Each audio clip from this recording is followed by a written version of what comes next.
पहले पे चेक से सोनिया ने अपने पेरेंट्स को उम्रा कराया यार। ये कितनी कितनी कितनी अच्छी बेटी हैं आप सोनिया। 10 कितनी कितनी क्यूट, कितनी मतलब खुशी की बात है। ये जो जर्नी आपकी रही है तब से लेके अब तक एक्ट्रेस बनने तक, सबसे ज्यादा आपको किसने सपोर्ट किया है इसमें? आई थिंक किसी एक को तो नहीं मैं कहूँगी, सभी ने बहुत सपोर्ट किया। मेरी अम्मी ने तो हमेशा ही सपोर्ट किया, लेकिन मेरे फादर ने भी मुझे बहुत ज़्यादा सपोर्ट किया, क्योंकि अक्सर ये होता है कि आपको अपने फादर की तरफ से याद है कि ओ यहाँ ये है कि वो बहुत प्रोटेक्टिव रहते थे, कि हर जगह जाके वो कहते थे कहाँ जा रही हो, कब आओगी, और ये वाली चीज़ें वो जो कि होना भी चाहिए, क्योंकि फिर ऑब्वियसली बच्चे बिगड़ जाते हैं। लेकिन ये है कि कभी उन्होंने ये नहीं कहा कि नहीं ये लड़कियां ये नहीं कर सकती। उन्होंने हमेशा परमिशन दी है। तो मुझे लगता है कि एक फादर की तरफ से परमिशन होना और उनकी तरफ से हाँ होना ना आपको बहुत कॉन्फिडेंस देता है।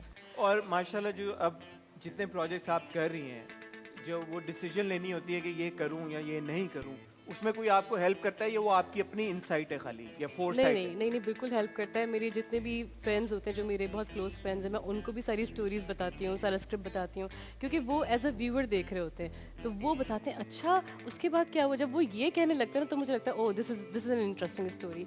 अब जैसे मैं अभी जो प्रोजेक्ट कर रही हूँ, एक कदर वाला प्रोजेक्ट जी, कर रही हूँ, पिंकी का सहारा। जी जो होम शेफ़ एक लड़की है। सुनने में तो मुझे बहुत ही एक ऑर्डिनरी सी स्टोरी लगी। मैंने कहा क्या ये अपने हस्बैंड को खड़ा करती है और घर से खाना बनाना शुरू करती है, लेकिन एक्चुअली जो हमारे घर पे जो डिलीवर करती थी खाना कोरोना टाइम्स में, क्योंकि हमारे पास शेफ़ नहीं था, तो उनसे जब मैंने डिस्कस की तो वो रोने लग गई। वो कहने लगी ये लिटरली हमारी स्टोरी है, वाकई में हमारे पास घर में खाना खाने को कुछ नहीं होता था और हमने पास्ता बनाने से स्टार्ट किया। तो मैंने कहा लिटरली लोग कितना रिलेट करेंगे इस बात से।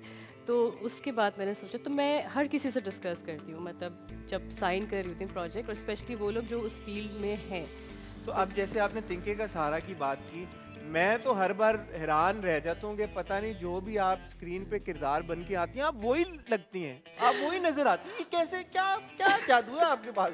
मैं हर बार आपसे यही सवाल पूछता हूँ। मैं आपको सच बताऊं तो ये एक बहुत ही, मैंने एक बाय द वे करके प्रोजेक्ट साइन किया था, क्योंकि शराब के इट बाद। Was trending on YouTube, I don't know if you are aware. अच्छा मैं नहीं, आई एम ये नॉट जो अवेयर ऑफ इट। पिछले हफ्ते उसकी एपिसोड आई है वो यूट्यूब पर ट्रेंड कर रहा था। और जब मैं अभी लाहौर गई हूँ तो वहाँ पे भी काफ़ी लोग एयरपोर्ट पे मुझे मिले, कदर कदर कदर। मैंने कहा अच्छा कौन सा ड्रामा है? मैंने कहा मैं तो करके भी भूल गई थी ड्रामा। नहीं, लेकिन मुझे लगा कि बेसिकली मैंने शराब के बाद कोई मुझे इतना पावरफुल कैरेक्टर मिल ही नहीं रहा था कि जो मैं करूं।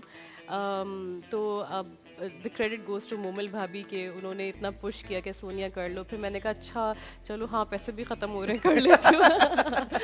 तो मैंने बस ऐसे ही वो प्रोजेक्ट कर दिया था, बट नहीं उसका बहुत अच्छा एक, इनफैक्ट समी की कैरेक्टर से ज़्यादा हमारे उसको उस ट्रैक को बहुत मिल बात रहा हो है। रही और ये बात जो हम कहते हैं ना कि लोग मार पिटाई पसंद करते हैं, नहीं लोग मोहब्बत भी बहुत पसंद करते ज्यादा हैं, पसंद करते हैं। ज़्यादा पसंद करते हैं, और देखना चाह रहे हैं कि अच्छा हस्बैंड वाइफ किस तरह से अपने घर को खूबसूरत बना सकते हैं। आपकी और हारून की केमिस्ट्री की बड़ी बात हो रही है। ओह माय पहले आपकी और जाहिद की केमिस्ट्री की, फिर कभी हारून। आपकी और समी की केमिस्ट्री की, अब हारून की केमिस्ट्री की। मेरे ख्याल में सारी केमिस्ट्री आप में है। Haroon is such a difficult person to work with. Really? Oh my, मतलब वो बहुत ही प्यारा इंसान है, लेकिन वो इतना इंट्रोवर्ट टाइप का बंदा है कि वो जब शूट पे भी आता है तो आपको पता नहीं लगेगा कि कोई हीरो सेट पे आके बैठा है। वो वहाँ कहीं कोने में बैठा, वो एसी के पीछे अपने काम फ़ोन में लगा होगा। मैंने कहा हारून इधर आओ, तो मेरे हस्बैंड का कैरेक्टर करो, आओ चलो बातें करते हैं, चलो गाने गाते हैं। तो इस तरह से फिर हमारी केमिस्ट्री बिल्ड हुई, और फिर वो अंदर से भी बहुत क्यूट है, तो वो क्यूटनेस स्क्रीन पे नज़र आ रही स्क्रीन है, पे नजर आ गई। पर उसे निकलवाना पड़ता है। वो बहुत कहते हैं ना कम गो है, वो ज़्यादा बात नहीं करता। बट आपको नहीं लगता कि हमारा फोकस जैसे हम ये बात भी कर रहे हैं, समहाउ शिफ्ट हमेशा उसी तरफ होता है कि जो मार रहा है हस्बैंड अपनी बीवी को, यार वो वाली कहानी दिखाओ। ये क्या वजह है कि हम हारून और आपके जो किरदार है कदर और हमाद, ये वाली कहानियां हम दिखाने में चूकते हैं या डरते हैं या घबराते हैं? आपको क्या लगता है क्या वजह है इसकी? मुझे पता नहीं क्यों मुझे लगता है कि प्रोडक्शन हाउसेस को शायद ये कोई एक मिसअंडरस्टैंडिंग है कि लोग देखना पसंद। अब आप देखें ये प्रोजेक्ट वन ट्रैक हो सकता था, मतलब सिर्फ कदर और उसकी कहानी हो सकती थी, लेकिन राइटर से कह के एक और ट्रैक डलवाया गया कि कि व्हाट इफ़ कि ये कैरेक्टर ना दिखा गया कि तो लोग दूसरे कैरेक्टर को पसंद करें। तो कहीं ना कहीं वो लोग इस चीज़ को इंडल्ज करते हैं हर स्टोरी में, तो इसीलिए शायद समी का कैरेक्टर इतना वायलेंट रखा है उन्होंने।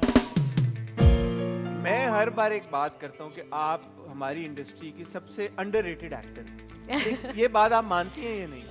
ये इंसल्टिंग बात है नहीं ये। नहीं, अंडररेटेड मतलब आपकी जो ट्रू पोटेंशियल है अभी I तक उसको know. सही तरह से टैप नहीं कर पाए director. Um, do you agree with that or not?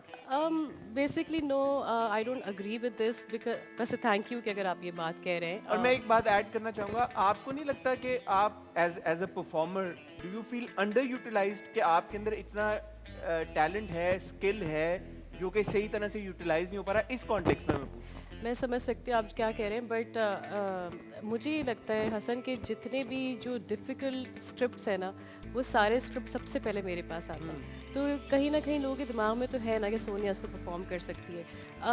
जहाँ तक बात ये है कि अंडररेटेड है, तो वो शायद लोग उसको कंपेयर करते हैं कि ओ अगर इस प्रोजेक्ट को अवार्ड्स नहीं मिले तो शायद ये इतना हिट प्रोजेक्ट नहीं है। और अवार्ड्स की तो आपको पता है बिल्कुल एक अलग कहानी है वो।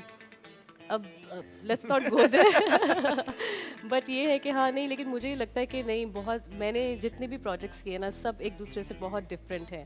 तो मुझे वैरायटी करने को मिली है और मुझे लोगों ने बहुत अलग अलग कैरेक्टर्स के लिए अप्रोच भी किया है। तो अंडररेटेड तो आप जब होंगे जब आपको वो कैरेक्टर्स कभी पिच ही नहीं किए जाते। तो मैंने किए काफ़ी चीज़ें, मैंने काफ़ी कैरेक्टर्स एक्सप्लोर किए, तो मैं एज एन एक्टर बहुत सेटिस्फाइड हूँ उस चीज़ से। ऐसे भी कोई कैरेक्टर्स हैं जो आप अक्सर सोचती हैं यार, किसी देख के इंटरनेशनल कोई प्रोजेक्ट या सीरीज देख के यू सी अ कैरेक्टर और आपको लगता हो यार ये कितना मजे का किरदार है, इससे मिलता जुलता अगर कोई किरदार हमारे ड्रामे में हो तो मैं बहुत इंजॉय करूंगी, ऐसा कुछ है आपके ज़हन आई में? Think I really like this character from this movie gone girl. आपने जी, देखी जी, है? वो जी। बहुत ओह। ही शाइन स्टोन की बहुत ही ज़बरदस्त। मुझे कसिनो रॉयल भी बहुत अच्छी थी और ये गॉन गर्ल भी। मुझे ये दो कैरेक्टर्स मुझे लगता है कि अगर कभी मिले तो मैं इसको बहुत एंजॉय करके इसको करूँगी। सोनिया, हमारा एक सेगमेंट है बड़ा मजे का, उसका नाम है अवाम की आवाज़।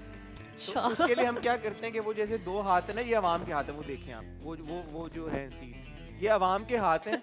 अब हम अवाम के हाथों में जाएंगे, वहाँ पे ना हम आपको एक जबरदस्त सा पैकेज। आवाम नहीं छोड़ेगी फिर तो। क्यों क्यों ऐसा क्या किया आपने, ऐसा क्या कर दिया आपने सोनिया? नहीं तो हम जाएंगे और हम हमारे एक भाई हैं सरफराज भाई, वो अवाम में जाते हैं और हमारे सारे गेस्ट का ओपिनियन अवाम से लेते हैं। अच्छा। तो उससे पता चल जाता है कि आपका जो इम्प्रेशन है कि लोग ऑडियंस आपके बारे में क्या सोचती है, वो पता चल जाता है आपको सही है या गलत। सही। तो आए उधर चलते हैं और उधर चलकर हम अवाम की आवाज सुनते हैं। ठीक है।